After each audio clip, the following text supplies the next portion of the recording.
képp koo xam ne bëgg nañoo topp bu abonné ci chaîne bi rek di Mbacke Kadior TV luñ dugal ci dana ko am en exclusivité jërë ngeen jëf.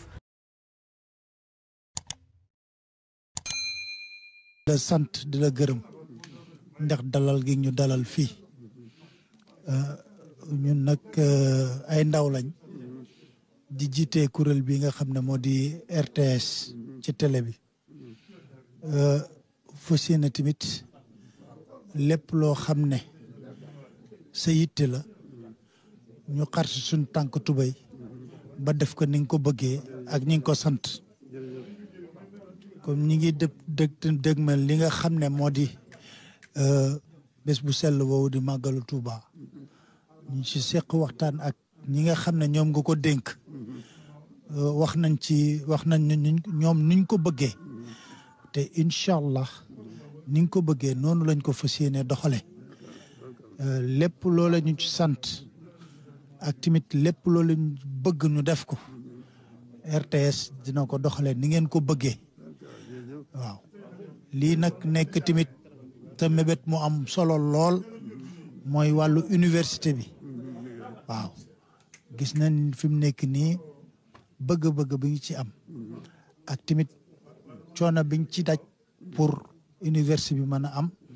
ay ndaw di fa jàng loolu it lépp luñ ci mën incha allah dañ ci xar suñ tànk tubay ngir ni nga ko bëggee yow ak ni nga ko santaane ñu fas yéene ko doxalee noonu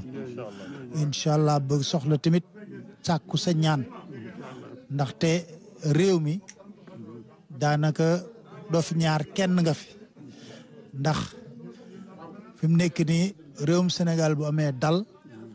ak it jàmm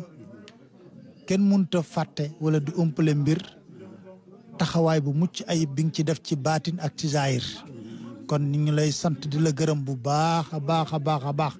sant li nag am na tàmbali waaye amul njeexital kon maam dañuy ñëw rek yeesalaat feddali tamit li nga xam ne moo ñu war sa digganteeg yow nga digal ñu def nga tere ñu bàyyi nga digal ñu def nga tere ñu bàyyi li nga bëgg ñu taxaw xar ci suñu tànk tubay ngir ni nga ko bëggee ñu defee ko ni nga ko bëggee. mu ne dégg na ko suñu yaakaar dolli ko ni ci baax a baax dinañ leen ci gën a ñaanal baax a baax suñ borom gën leen cee gàttandoo tawfeex sëriñ bi ngeen am ci ndam ni ngeen ko bëggee yéen tamit jërëjëf ñang bisimilah tàlla ma ñaan la.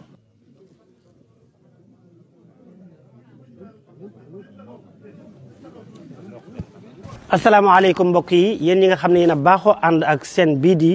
Mbacke Kadior TV à partir d'aujourd'hui gën nañ koo yaatal ci YouTube bi képp koo xam ne bëgg nañoo topp bu abonné ci chaîne bi rek di Mbacke Kadior TV luñ dugal ci dana ko am en exclusivité jërë ngeen jëf.